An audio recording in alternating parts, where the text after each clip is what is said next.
Okay, bismillahirrahmanirrahim. Alhamdulillahirrabbilalamin. Wassalatu wassalam Nabi Muhammad wa ala alihi wa sahbihi ajma'in. Mababad. Assalamualaikum warahmatullahi wabarakatuh. So, dito na naman tayo upang magbahagi ng ating munting kaalaman patungkol sa safety.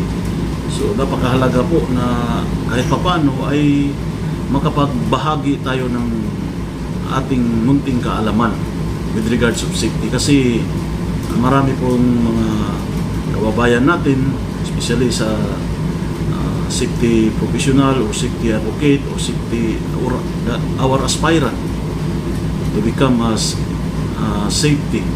Yun. So yan ang target natin na mabahagi natin based on our experience, no? Yung mga pinag-usapan natin ay based lamang yan sa ating mga experience. So nasa iba ay mga magagaling pa mga safety advocate natin, lalo na dito sa abroad na maaring makatulong at makapagbahagi sila ng kanilang experiences dito sa gitnang silangan, specifically dito sa Saudi Arabia. Okay? So now we are talking about conducting toolbox meeting. So sino ba dapat ang nagkakandak ng toolbox meeting? At paano ba ito kinakandak? Dapat malalaman natin ito, lalo na doon sa ating mga safety aspirant na gustong pumasok sa field of safety, okay, sa safety profession.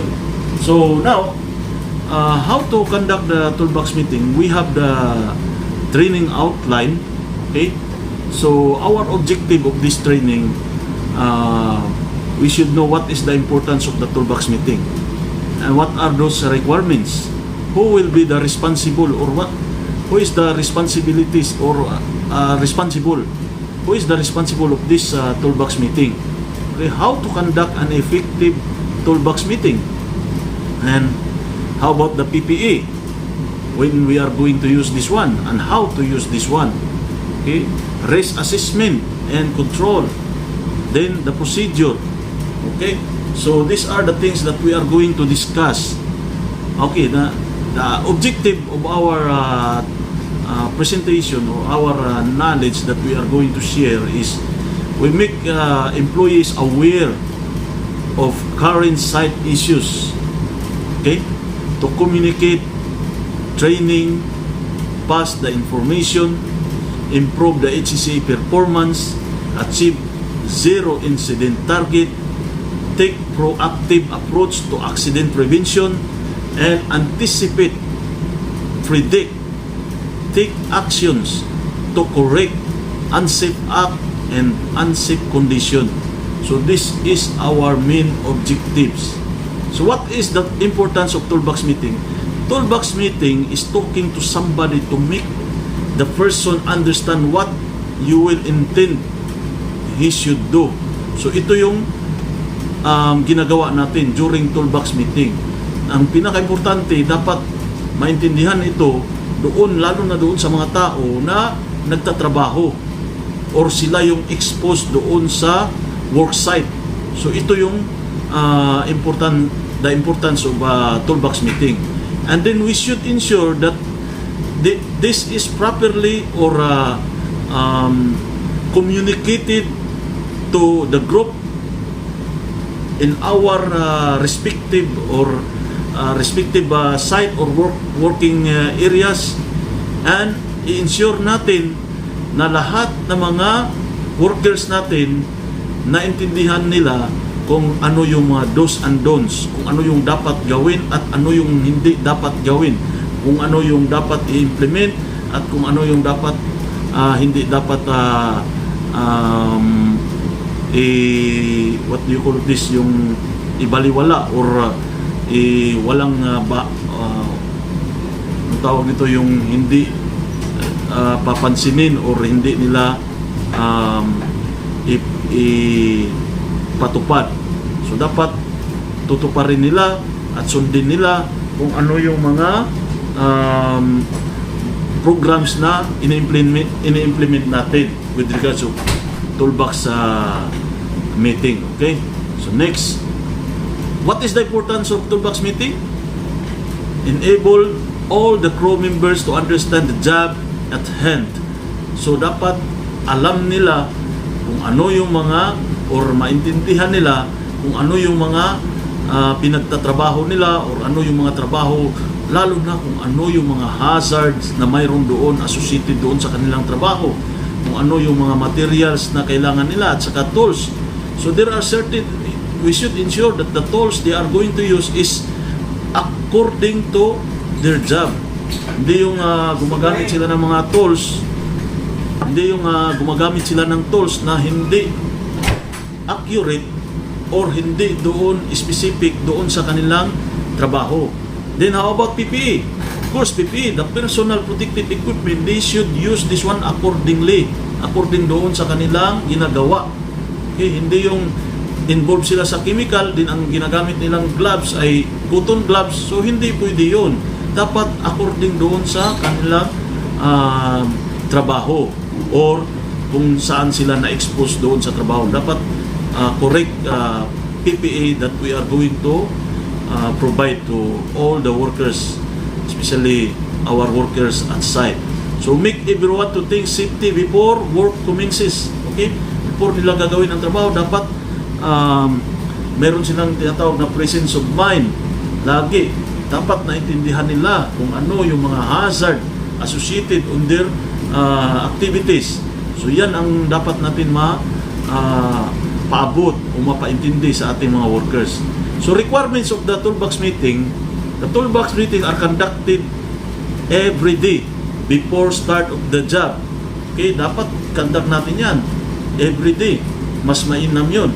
Mayroon tayong tinatawag na weekly, that is a mass toolbox talk. So igagather lahat ng ang workers sa buong involved sa buong project. So mayroon tayong tinatawag na mass toolbox talk. Pero yung everyday toolbox talk, according doon sa mga area nila, according doon sa kanilang specific activities na ginagawa. And then what else? All the section members must be present. Lahat ng mga involved person or mga members or mga foreman, supervisor, manager, they should be involved or they should be present during toolbox meeting. Mention the topics of the toolbox. Ano yung topic na dapat ninyo ihanda sa toolbox meeting? It should be according doon sa specific activity ninyo.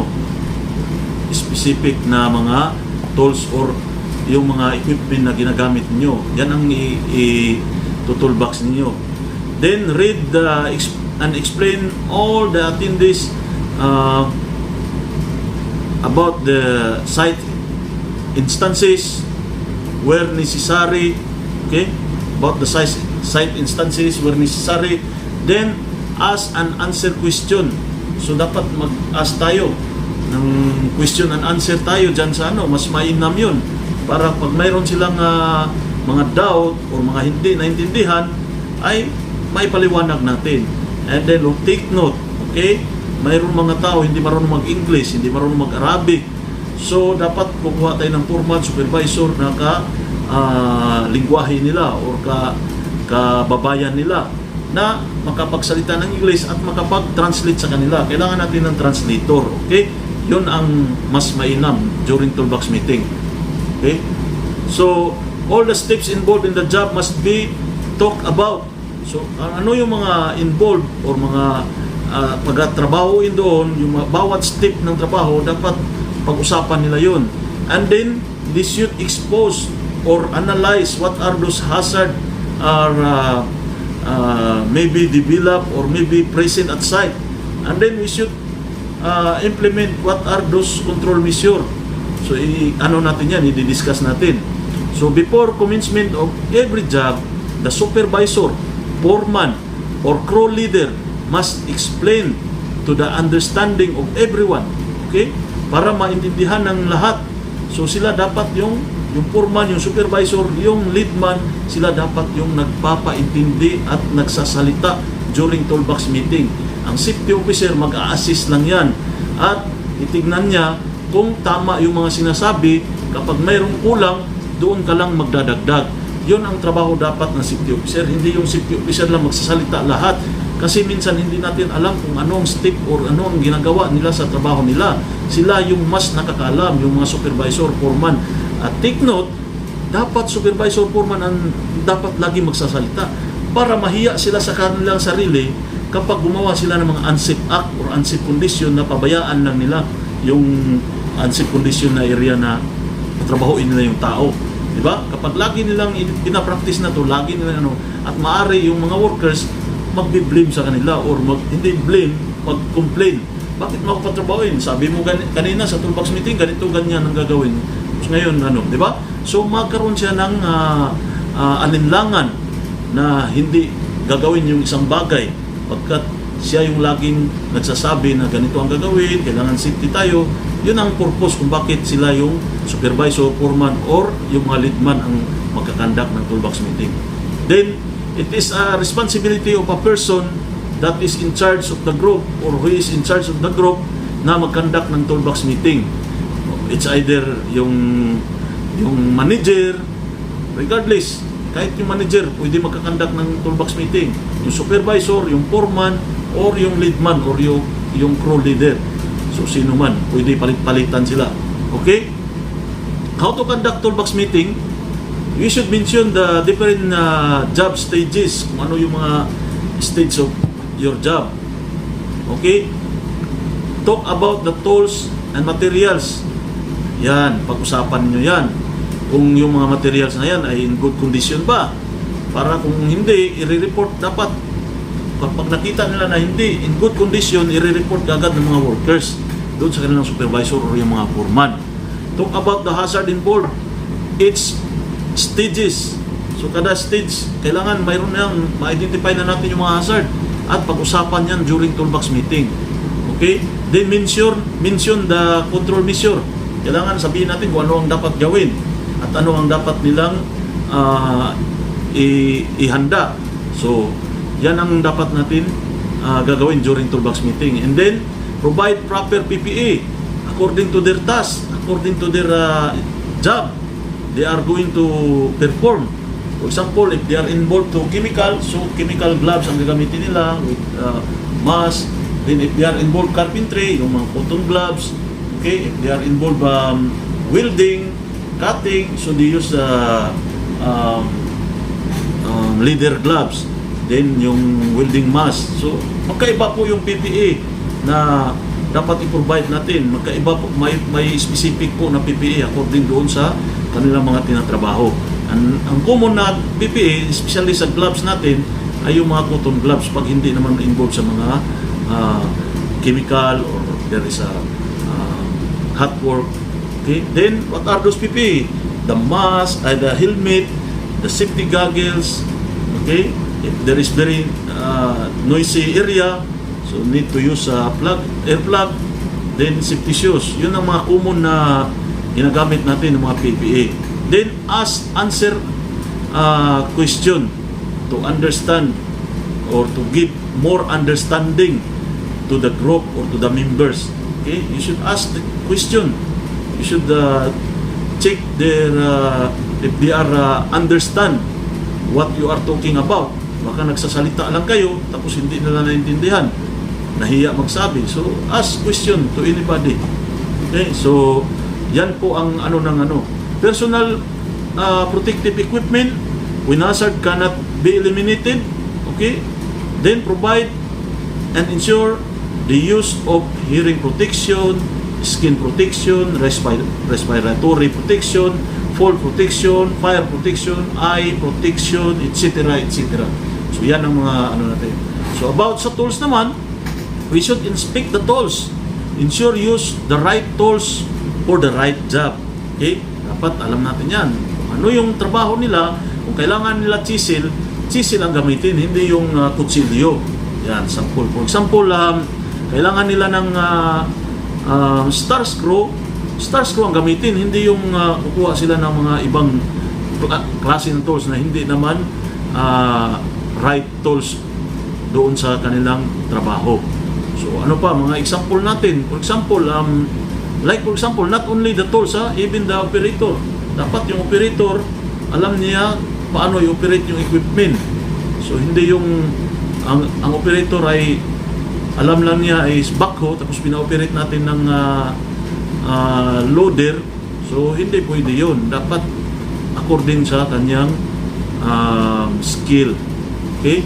So, don't use homemade tools. Yung mga homemade tools, mga fabricated tools, dapat hindi natin ina-allowed to. Okay? Is the tool right for the job? So, dan ang lagi natin question. Yung tools ba nila, yung PPE ba nila, tama ba according doon sa kanilang trabaho? Is the tools used correctly? Alam ba nila kung paano gamitin yung tools? So, dapat may training sila kung paano nila gamitin yung tools. Is the tools is in safe and good condition? So, yan ang dapat natin alamin or explain sa kanila during toolbox meeting. And then we should recognize the hazard. Ask what are the hazards in their workplace. Maybe mayroon sila mga na-observe sa kanilang area. Are all hazard identified or reduced or totally eliminated? So yan ang natin, alamin kapag na-identify na natin yung mga hazard para hindi or maiwasan natin yung mga incident na mangyayari sa site. What might go wrong in this operation? So ano bang pwedeng mangyari or magiging masama na epekto doon sa kanilang pagtatrabaho or during operation? Ano bang pwedeng maging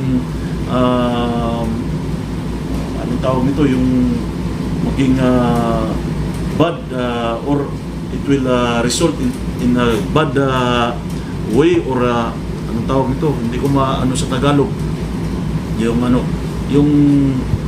during operation maaring mayroong mangyayaring masama sa kanila kapag hindi natin na-identify at nabigyan ng control measure at na-reduce or na-eliminate ang mga hazard in their workplace. Okay, procedure. Sinabi natin procedure, every job has a safe operating procedure. Is the procedure known by the training? Okay, dapat lahat ng mga workers mayroon silang proper training. Okay, kung ano yung mga trabaho na nila, they are competent. So kailangan natin alamin yan. Kailangan natin yan, kung yung trabaho na yun, babantay, anuhan din natin, i-observe din natin kung sila ba ay competent person doon sa kanilang trabaho. Alam ba nila yung ginagawa nila? Is the procedure adequate for the task? Okay? If not, it is reviewed accordingly. Kung ano yung mga procedure ng trabaho nila, mayroon tayong ginagawang job safety analysis. Yung toolbox natin meeting din yun. Kasi na-identify na natin yung mga hazard doon sa kanilang workplace. So yan ang mga Is the procedure followed? Sinusunod ba nila yung mga procedure na or mga protocol na in-implement natin? Is the procedure reinforced by supervisor in good example? So dapat yung mga supervisor, sila yung mga good example, sila yung mangunguna dapat sumunod sa mga procedure natin. And always ask question when in doubt, or if they have doubt, or if they want more clarification. So we should ask to them. We should and they should ask question to us. Okay. So summary up. So effective communication is a tool for incident and accident prevention. Yes, that is right. We have effective communication. The communication is properly delivered, and then the workers are fully understand, so we can prevent the incident or the accident it could be happen. Okay? So maraming salamat po. Naway sa ganitong paraan ay nakatulong naman tayo na makapagbahagi ng ating munting kaalaman patungkol sa safety. So maraming salamat po. Don't forget to subscribe, like, and pindutin nyo na rin yung notification bell para lagi kayong updated sa ating mga video na gagawin. So maraming salamat po. Mabuhay ang lahat ng mga safety advocate at mabuhay rin ang mga safety aspirant. Nasa inyo ang gawa. Okay? Kung paano kayo papasok sa safety. So keep on training lang mga guys. So maraming salamat. Bye-bye!